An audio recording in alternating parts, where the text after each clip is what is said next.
Мен Мурзалиева Бактыгүл Сатыбалдиевна, Ноокат районунун Караташ айыл өкмөтүнүн тургуну болом. Ушул жерде төрөлүп, ушул жерде турмушка чыгып, 4 баланын энесимин. 2 уул, 2 кызыбыз бар, 10 неберебиз бар. Менин бул айылда мен туруктуу жашоочу катары биринчи эмгек жолуну мектептен кол эмгек сабагынан баштаганмын. Азган эле иштеп, ошол төрөп, турмуш шартыма байланыштуу миграцияга да биз көп үй бүлөлүк болуп кеттик. Ошол жакта тажрыйбаларымды ашырып келдим. Балдарым жаш, эжелериме таштап барып иштөөгө туура келген. Себеби балдарыбыз чоңоюп студент боло турган болуп калышты. Үй жайларды оңдой турган болуп калышты. Турмушта бөтөн элде, бөтөн жерде иштөө биз үчүн абдан татаал болду. Себеби биз балдарыбызды сагындык, мигрант болуп да иштедик.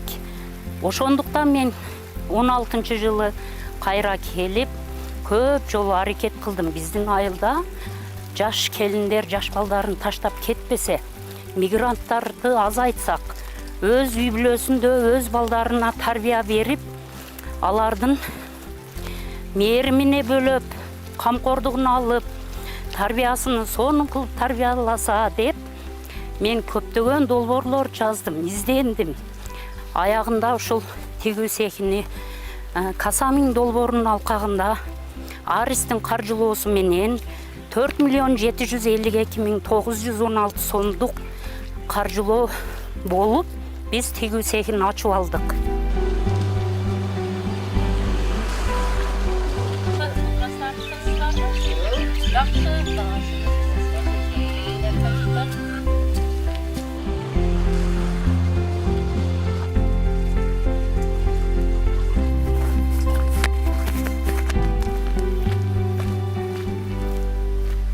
Мына биз тигүү цехине дагы келип калдык. Бул биздин тигүү цехибиз. 23-жылы бизнес план жазып баштаганбыз. 2024-жылы 14 октябрь күнү ачылыш болгон. Тигүү цехибиз 28 орундуу болуп, айыл жерибизде орто центрге жайгашкан. Себеби 2 айылдан тең пешком келишет, кээ бири машина менен келишет. Иштеп кеткенге ыңгайлуу.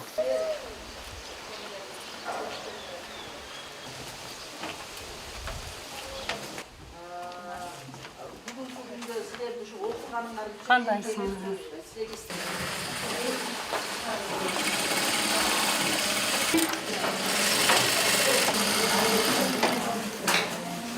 Менин келгениме бул цехте 3 ай болуп калды. Бул цехтин ачылганы мен үчүн кандай десем, өзгөчө бир эме да. Себеби өзүм үйдө отурган аял элем. Анан бул өзүм специм боюнча медик. Анан бул тигүүчүлүк нерсени өзүм кичинемден эле жакшы көрчү элем да. Анан биздин убакта медик болуп иштегенде сокращение болуп иштебей калганбыз. Балдар менен неберелер менен үйдөн чыга албайт элем. Эми Кудайга шүгүр, мына ушул цех ачылып калган экен биздин айылдын жаштарыга. Мисалы үчүн мен бул швейный цехте жашты ченебейт экен да. Биринчи келгенде ушу өзүбүздүн айылга керектүү штапель көнүктөрдү тиктик. Бул тиккендер тигүүнүн дагы өзүнүн секреттери болот экен. Мисалы үчүн мен өлчөмдү билбейт элем. Кантип кичип, кантип койгонду. Мына ушул жерге келип үйрөндүм. Анан эми жакынкы жердин аял кишиге эмне пайдасы бар экен?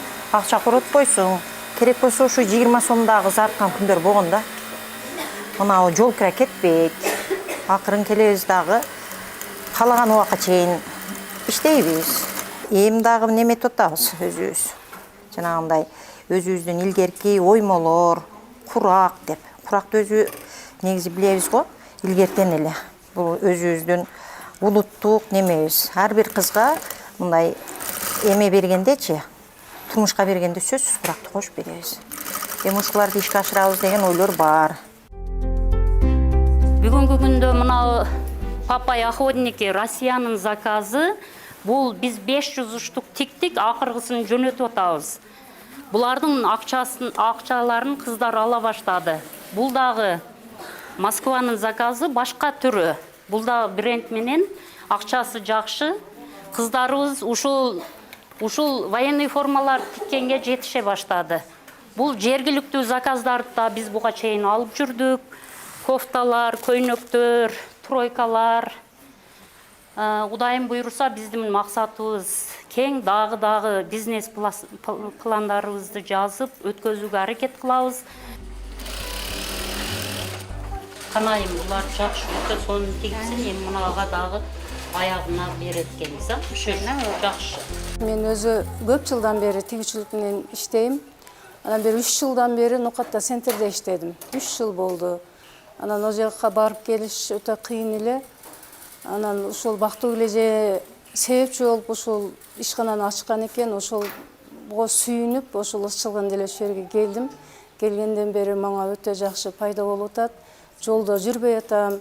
Үйүм жакын, келип кетишим оңой. Мен ошо 3 жылдан бери военный цехте иштегем. Берге келсем, берге да военный цех келип калды. Мен үчүн өтө ушундай бактылуулук нерсе болду да бул. Анан ошо военныйды тигип жүргөнүм үчүн бу жерге келгенден кийин бактылуу эле сен тигип жүргөн экенсиң деп мени технолог кылып койду бергечи.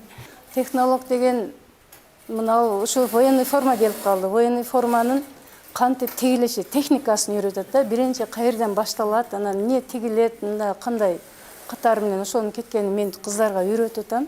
Өзү аял затынын ушинтип иштегени жакшы экен. Үйдө отура берсек, баягы караңгычылык бул болуп калат экен да. Үйдөн эч белен чыкпай көрбөй эле отура бергече, ошол жерде келип иштеп, коллектив болуп, бири-бирибиз менен кабарлашып, бир жерде чогулуп, отуруп, сүйлөшүп, көңүл ачып, мына үйдөгү баягы кайгы капаңы дагы унутуп, ушундай жакшы жашоо экен да. Зданиябыз муниципалдык айыл өкмөтүбүздүн балансында турат. Жеке ишкер болуп мен ИП төлөп, единый налогдорду төлөп келебиз. Азыр эми мына Кудайга шүгүр, кыздарды окутуудан өткөзүп алдык. Ошол кезде эле биздин цех жаңыдан ачылгандыгына байланыштуу бизде кемчилдиктерибиз көп. Кройный нож, кройный столдорубуз жоктугуна байланыштуу биз изденип, ошо бренд менен тигилип жаткан военный формаларга кайрылып, Москванын заказдарын тиге баштадык. Бизде туруктуу азыр 12 кыз иштеп жатат. Ошол окутуудан өткөзүлүп, биз менен иштешип калган кыздар. Бүгүнкү күндө 2 жолу жөнөтүп, кыздарым айлык алып калышты, айлык алганга жетишти. 5 күндө бир кызым 5 күндүк ишине 10 000 сом айлык алды. Орто эсепте ошо 6 000, 5 000ге чейин болуп атат.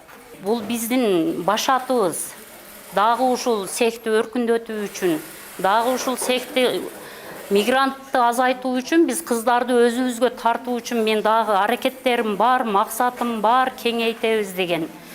Кудайым буйруса, жакшы иштерди алып барабыз.